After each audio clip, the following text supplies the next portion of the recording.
National geographic کی ایک تحقیق کے مطابق 8.7 ملین سپیشیز موجود ہیں، یعنی 87 لاکھ مختلف قسم کے جانور اور پودے موجود ہیں۔ رب تعالیٰ نے انتہائی جامعیت کے ساتھ الیبوریٹلی ان 9 کی 9 چیزوں کا بیان اس آیت میں فرما دیا۔ اور پھر وہ سفر کیسے ہوا؟ اس سفر میں ایک اہم ترین سواری براق ہے۔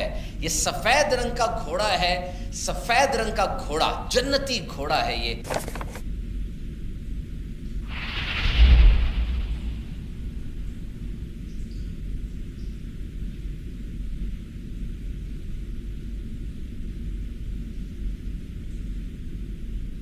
You know the fastest moving object، سب سے زیادہ تیز رفتار چیز کیا ہے؟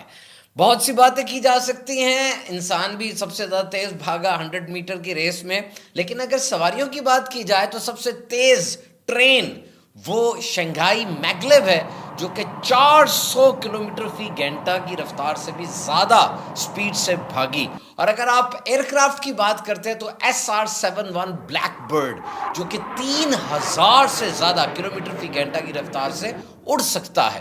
اور ویسے تمام چیزوں میں تیز رفتار ترین چیز تو لائٹ ہے نا، روشنی، 3 × 10⁸ میٹر پر سیکنڈ۔ دراصل ہم بات کرنا چاہ رہے ہیں جناب آج سفر معراج کی، کہ جب نبی پاک صلی اللہ تعالیٰ علیہ وسلم سفر معراج پہ تشریف لے گئے اور پھر آپ واپس آئے، اس وقت وہ سپیڈ کیا تھی؟ کیا انسان کا ذہن اس سفر کو ماپ سکتا ہے؟ Is it possible? ہم بات کر رہے تھے سب سے تیز ترین سپیڈ وہ لائٹ کی ہے، 3 × 10⁸ میٹر پر second, theory of mass relativity جو آئنسٹائن کی ہے اس کے مطابق۔ اور یہ اتنی تیز سپیڈ ہے کہ سورج زمین سے تقریباً 148 ملین مائلز، 1 ملین 10 لاکھ کا ہوتا ہے، اتنی دور ہے، 148 ملین مائلز دور ہے، اور وہاں سے زمین تک جو لائٹ ہے تقریباً 8 منٹ میں پہنچ جاتی ہے۔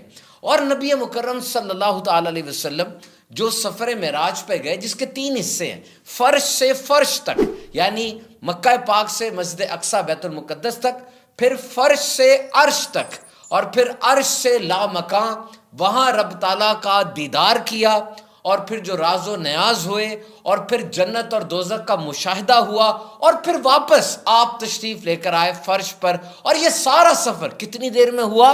کہ جب نبی پاک صلی اللہ علیہ وسلم تشریف لے گئے تو جو پانی وضو کا بہہ رہا تھا ابھی تک وہ بہہ رہا تھا، اور جو ٹہنی سے سر مبارک لگا وہ ٹہنی ابھی تک ہل رہی تھی، اور جو بستر پہ آپ آرام فرما رہے تھے تو جو بستر پہ گرمی سی آ جاتی ہے وہ گرمائش بھی ابھی باقی تھی۔ یعنی انسان کی عقل حیران ہو جاتی ہے، کوئی سائنس اس سفر کی سپیڈ کو نہیں ماپ سکتی۔